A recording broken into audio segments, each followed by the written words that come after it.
Hi, I'm Curt Frye. In this movie, I would like to show you how to generate a list of unique random numbers and then to use that, if you want to, as a lookup to select random values from another data set.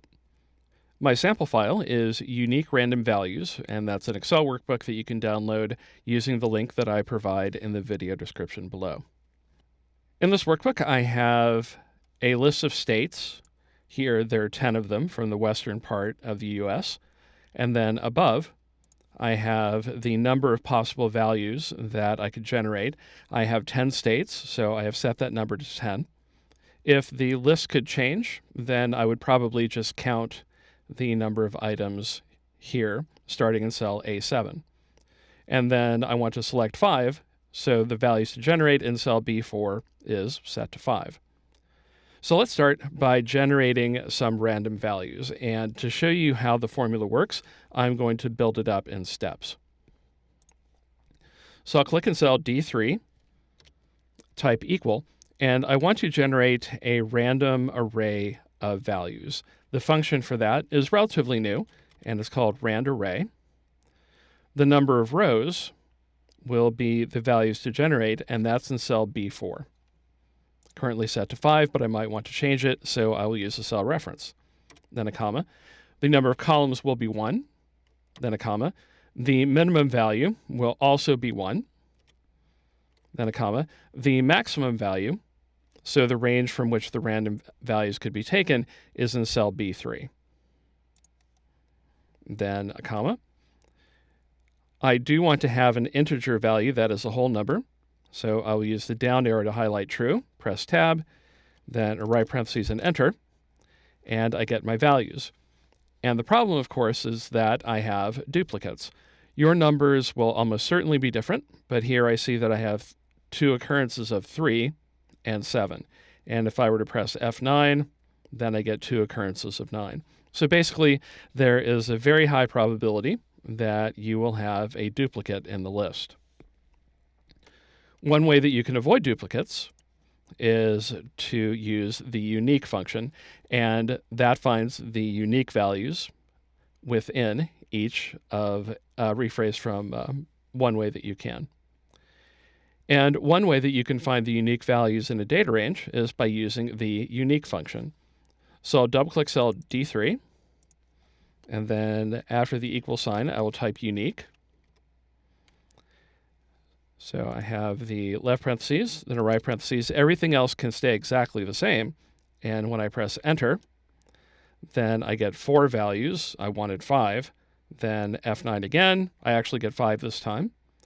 Then I get 3. So the question becomes, how do I generate enough values and then take only the first 5, or actually the first number from cell B4, that will ensure, almost mathematically, that I have enough unique values? And I can do that by combining the take function, which pulls values from the top of a list, and that's in the order they actually occur, not in any sorted order, and generating a lot more values than I actually need. So I will double-click cell D3, and then to the right of the equal sign, I will type take. And this is a familiar function if you're a database user. Basically, you want to pull the top so many values from a particular data range. The first thing you need to do is identify the array. So I have the unique values from the random array that I generate here, but now rather than only generating B4 values, which is 5, instead I want to set it to a much larger number. So I'll set it to 1,000. That will all but guarantee that I have at least 5 unique values. Then I'll click after the final right parentheses and a comma, and the number of rows that I want is in B4. So I'm taking the first 5 unique values from the list that I generate. Then I'll press enter, and I have 5 unique values. And if I press F9 to recalculate, I'm getting 10 a lot. Okay, it just changed. And there I have 5 unique values every time. Generating these numbers is interesting, but what I can do is use it as the fuel for a lookup and generate random, in this case, US states. So I'll click in cell E3 and then type an equal sign, and I will find the index value for the array. So that's A7 through A16. Then I'll press F4 to make the range reference absolute, then a comma, and the row number will be the output of my random value starting in D3. So I'll type D3 and then a pound sign to show that I want the range that is generated by that formula.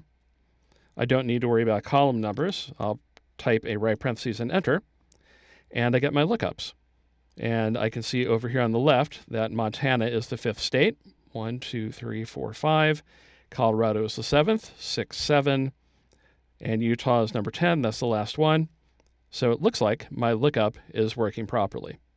I hope you like the technique that I demonstrated in this movie. If you did, please like the video and subscribe to my channel.